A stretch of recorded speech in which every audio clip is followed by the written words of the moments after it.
xibaar yu wér te wóor ca tàng-tàng ba abonnez-vous pour ngeen di mën di jot suñuy vidéo. ngeen jëf ci ànd gi ak ñun ci chaîne bii di Buzz 221 HD yoon daan nay démantelé ab réseau bu doon yëngu ci wàllum sàcc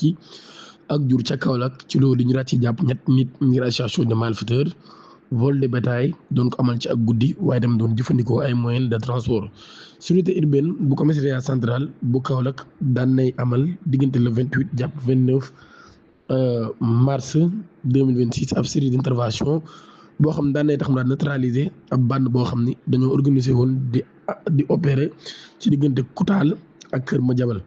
Le 28 mars 2026 bi 4 heures jotee les agents des factions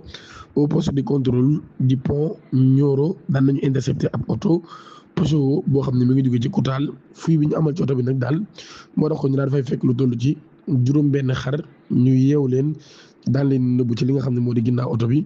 ci nga xam ne kon mooy siège yi. ginnaaw bi nga xamee ne nag daal loolu yi daan nay am ñoom doon nañ jéem a daw bi ñu gisee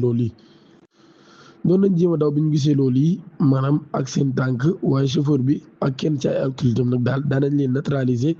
ginnaaw bi ñu leen dàqee ba jàpp leen ci seen audition boobee ñoom suspect yi daan nañu xam ne ni jur googu ñu ngi ko sàccee ci ab localité bu nekk ci Kër Madiabel propriétaire bi nag daal daan nañ koy identifier daal koy invité ci commissariat ba ngir mu daal di jotaat li nga xam ni moo di alalam ñu sàccee. poursuite bi nag daal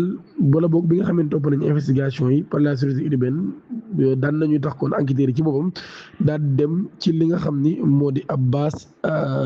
une base arrière située en brousse à la périphérie de Kër Madiabel le 29 avril 2026 vers 20h. Une descente a été effectuée le 29 mars. Une descente a été effectuée dans une bergerie isolée. 3 individus présents sur les lieux ont tenté de s'évaporer dans la nature à la vue des forces de l'ordre. ba tey kenn ci suufee nag daa koy identifié comme complice actif et logisticien de la bande daan nañ koy jàpp kon interpellé ko sur les lieux enquêteurs yi nag jamono ji daan nañ fa fekk kon ñu toll ci 2 fukki bëy yoo xam nag daal jàpp nañ ni bëy yooyu tamit dafa bokk ci luñ sàcc yi animaux yi jamono ji kon daan nañ leen di jël yóbbu leen ci service pour les nécessités de l'enquête. Les 3 individus nag daal jamono ji daal leen placé en position de garde à vue jamono ji ñu ngi leen toppee par association des malfaiteurs vol de bétail commis dans la nuit avec usage des moyens de transport et recel. L'enquête bi kon jamono ji ñu ngi koy topp bu baax a baax. Tuuru Khalifa Sall wi ñu dégg fan yi muy circulé ci li nga xam ni moo di mbirum di ko associé ak mbirum Pape Cheikh Diallo ñuy kon ne def enquête ba tey mu doon ay allégations yoo xam nag daal moom ci boppam Barthélémy Dias daan na koy weddi ginnaaw bi nga xamee nag jël na kàddu moom Barthélémy Dias nag daal daan nay wax bépp lien boo xam nag daal ancien maire de Dakar bi daf ko am ci boobu lépp dossier mu ni du dëgg ci ab déclaration publique day Barthélémy Dias daan nay xam ne nag daal dafa bëgg indi li nga xam ne jàpp na ne mooy dëgg ci mbir mi daan nay xam ne nag daal moom xam na Khalifa Sall bu baax a baax wax na tamit am na ak moom ay relation mu ne fréquenté naa Khalifa Sall li ñu wax ci moom du dëgg man nag daal muy xam leen nag daal dañoo war a respecter nit ñi mu ni xam naa nit ki bu baax a baax fréquenté naa ko loolu laa di wax le ba tey moom mii nag daal muy wax ci mercredi bi nag ci plateau bi nga xam ne moo di émission Faram Facce leader du mouvement Sénégal bi ñu bokk daal nay dénoncé ab tendance boo xam ne nag daal jàpp na ne bu doy waar daal di critiquer attaques yi nga xam ne ñu ngi koy def di viser li nga xam ni moo di ay nit yoo xam ne di honnête lañ di ay citoyen ci seen tur nag nekk ñoo xam ne dañ koy citer publiquement te du am benn élément de preuve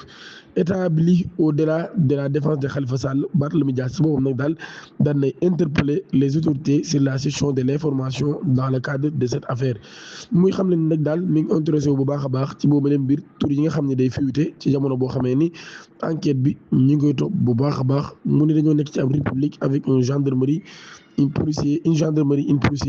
et un procureur mu ne nag daal ci ab phase d'enquête lañ nekk kon nag loolu yi nan la ay tur di man di génne di fuité mu ne loolu problème la loolu daal déclaré nag daal di xam ne situation la boo xam ni dafa waral soxla ay explication que la responsabilité du haut commandement de la gendarmerie est engagée. Sida Mixta ginnaaw bi nga xamee ne am na doomu jàngoro bii di Sida moom mi da doon violé ab xale bu jigéen moom ak ñeneen ñu mu àndal à tout déroule maanaam kon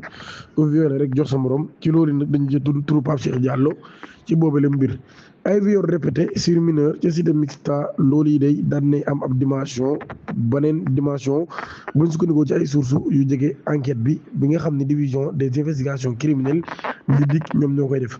tur Pape Cheikh Diallo lañ ci daal di tudd ci li nga xam ne moo di audition boobee Idi Baro bokk ci 7 mises en cause yi nga xam ni daan na leen defeere ca parquet ba buñ sukkandikoo ci li nga xam ni moo di Sénégal daan nekkoon koo xam ne jamono jii daan nañ ko daan nañ bokk 7 mises en cause yi nga xam daan nañ leen defeere buñ sukkandikoo ci xibaar yi nga xam ni ñi ngi ko jëlee ci Sene News. mbir yi mi ngi commencé jamono bi nga xamee ni ab adolescente bu am 15 ans di originaire Louga moom mi moo daal di fàqoon këram le 5 février bi ñu weesu daal di ñëw ci Dakar moom mineur bi nag daal ñu daal koy orienté par ab tiktoker bu ñu wax Omar Diop ñu naan ko bun xataab mu yóbbu ci ab appartement bu nekk ci cité mixta si loolu yi nag daal ci la ay góor ñu bari daal di abusé ci moom ci ay yoon. bañ ko digloo par les enquêteurs Omar Diop daan na weddi bépp rapport sexuel ak mineur boobee moom délégation yi mu def nag daal convaincrewul benn yoon enquêteurs yi ab test de dépistage di VIH daan nañ koy def waaye xam nañ nag daal 3 mises en cause yi dañoo am li ñuy wax VIH sida muy Omar Diop Idi Baro ak Mohamed Diagne ñoom ñi ñëpp nag daal àgg nañ ci kaw mineur bi waaye ñoom ñi ñëpp tamit nag daal dañoo am doomu jàngoro bii ñuy wax sida. am na ñeneen nit yoo xam ni impliqué nañ ci mbir mi jamono ji ñu ngi leen di wër par les enquêteurs c'est dans ce contexte que le nom de Pape Cheikh Diallo a été cité pour l'heure enquêteur nag daal ba tey précisé wuñ loolu yi Pape Cheikh Diallo kon nan lañ ko ci tuddee waaye daal nañ xam ne turam ci boppam nag moom daan nañ ko ci tudd ci boobee leen mbir muy am mbir mu doy waar lool. S.I. Diop 49 ans la am daan nañ koy àtte démb ca mardi bi wala barki démb ca mardi bi ci tribunal flagrant délit de Dakar pour ab affaire de mœurs moom mi daan nañ koy arrêté par la division spéciale de la cybersécurité DSC ginnaaw ab plainte boo xam ne ñu ngi ko déposé le 24 mars 2026 par ex-compagne bii di wuyu turu K6 ngir injure menace chantage et division de données loolu yi kon moo tax daal di koy yóbbu ci yoon wala boog division de données à caractère personnel bu ñu sukkandikoo ci enquête préliminaire bi nag daal ñoom ñaari protagonistes yi nag daal amoon nañ ay relation amoureuse ci diggante 2022 ba 2023 ci loolu yi doon nañ amal ay contenu intime yoo xam doon nañ ko yónnente président bi ci boobu nag daal daan nay xam ne ni ab vidéo am la waaj a enregistré ci loo xam ne nag daal yëgu ko ci ab appel vidéo buñ doon amal ci édition bi nag daal S Diop daan na xam ne ni moom mi moo amal capture boobee ci loo xam ne xale bu jigéen d'accord ci daal di xam ne ni nag daal loolu yi ginnaaw ba tam wax na ko copinam ginnaaw bi nga xam ne def na loolu yi K6 nag daal na xam ne ni mi ngi jot ci affaire yi ci guddik 12 mars 2026 ay message yu doy waar lool ànd ak vidéo boobee day vidéo intime ba tey ci loolu yi nag daal mu daal koy envoyé en mode éphémère bi nga xam ne enquêteur daan nañ ko diglu nag mise à cause joom daal nañ confirmer fait yi nag daal di évoquer ab réaction sous le coup de la colère après une dispute. L'exploitation des téléphones de S.I. Diop ñu daal koy réaliser ak accordam daanay tax ko ñu daan fay fekk ay vidéo yu bëree bëri à caractère intime di impliqué ay nit yu bëree bëri ñenn ñi ñu daal leen identifier prévenu bi ci boobu nag daal di indiqué ni conserver ses contenus à titre personnel pour se souvenir de ces moments maanaam kon dafa doon garder contenu yooyee ngir nag di fàttaliku moment yooyee à la barre S.I. Diop nag daal daan na reconnaître les faits de collecte et division d'images contraires aux bonnes mœurs avant de présenter ses excuses de son côté. K6 reconnaît avoir envoyé ces vidéos intimes au prévenu dans le cadre de leur relation qui a duré 3 ans. Il lui accorde son pardon et ne pas réclamer de dommages et intérêts. Procureur de la République daal daan na rek li ñuy wax l'application de la loi pénale, la défense assurée par Maître K6 a plaidé en replaçant les faits dans leur contexte. Selon l'avocat, les relations entre les deux parties se sont détériorées après le mariage de prévenu avec une autre femme. À la suite d'échanges tendus, la partie civile aurait insulté le prévenu. Piqué par la colère, ce dernier lui aurait envoyé une vidéo éphémère pour lui rappeler leur relation passée. M6 daan nañ sollicité kon li ñu wax clémence tribunal bi nag dina joxe délibéré bi wala boog son délibéré le prévenu a été condamné à 3 mois avec sursis maanaam kon tribunal bi kon bi mu joxe délibéré bi daan nay tëj waa ji 3 mois yoo xam ne du ko tëdd ñaan ngeen abonné activé cloche notification bi te aimé vidéo bi jërë